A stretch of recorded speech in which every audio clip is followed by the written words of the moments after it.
We are on lesson 2 of chapter 7, which is exponent properties involving quotients. First, we're going to use quotients of powers and the powers of quotients properties. Then we're going to use both properties of exponents to solve. And then we'll do a real-world problem. First, let's look at the quotient of powers property. Remember, quotient means the answer to a division problem. So we have a to the fifth divided by a to the third. If you draw out a to the fifth and a to the third, that would be a times a times a times a times a, or 5 times, divided by a times itself 3 times. And you've learned by now that when you divide something by itself, it can cancel each other out. So we have these a's canceling out, these a's cancel, and then these do. And you're left with only 2 a's on the top, and then 1 on the bottom. So a times a is a squared. So you see that when we divide these exponents, what we do is we subtract the exponents, and that gives us the answer. 5 minus 3 equals 2. Now let's look at the power of the quotient property. We have a to the fifth divided by a to the third, but it's raised to the second power. A to the fifth times a to the fifth, a to the third times a to the third. Once we have this all drawn out, we can cross out again. So we can cross that,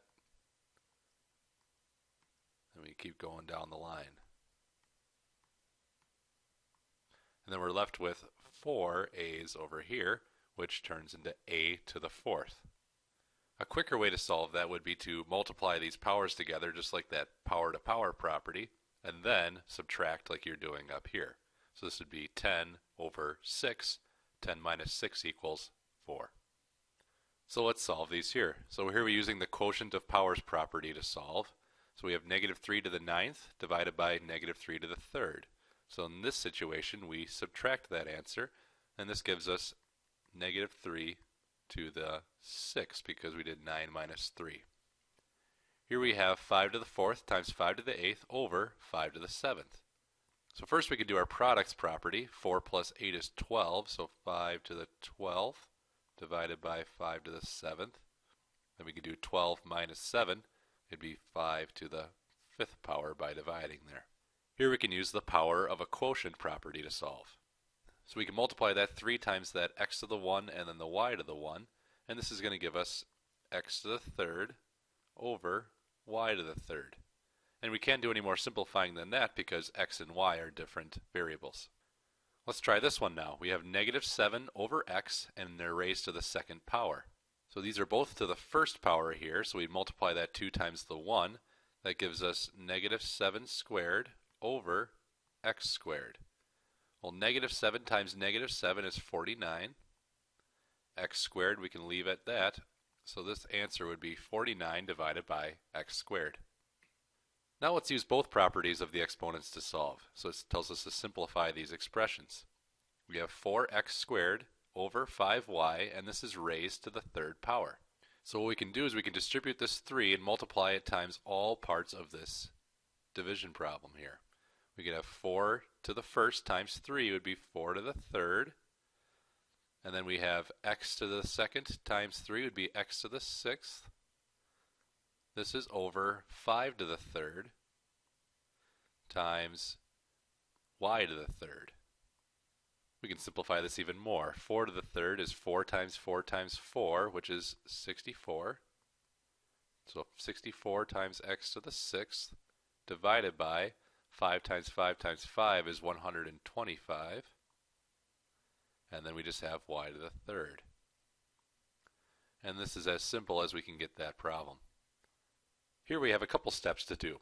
Let's simplify this first, then we can combine these together. We have a to the second divided by b, and that's raised to the fifth, times 1 over 2 times a to the second. So we can multiply this 5 times the 2. So we have a to the 10th over b to the fifth, multiplying that by 1 over 2a to the second. If we multiply this across, a to the 10th times 1 is a to the 10th. Then we have b to the fifth times 2a to the second.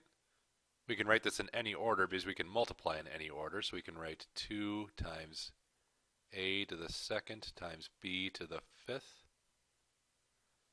And I see two variables that are the same. I see a to the 10th and I see a to the second.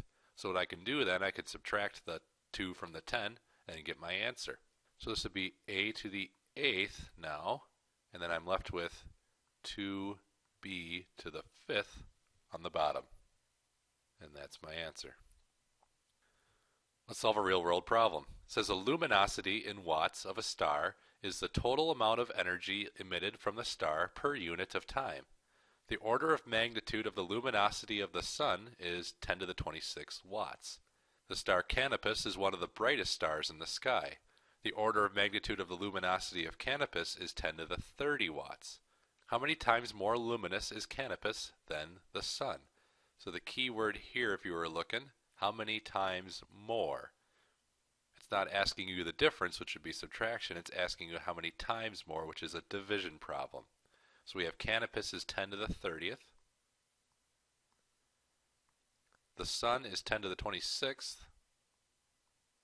If we're going to divide that, we would subtract 26 from 30, and that would be 10 to the 4th. So Canopus is 10 to the 4th times more luminous than the sun.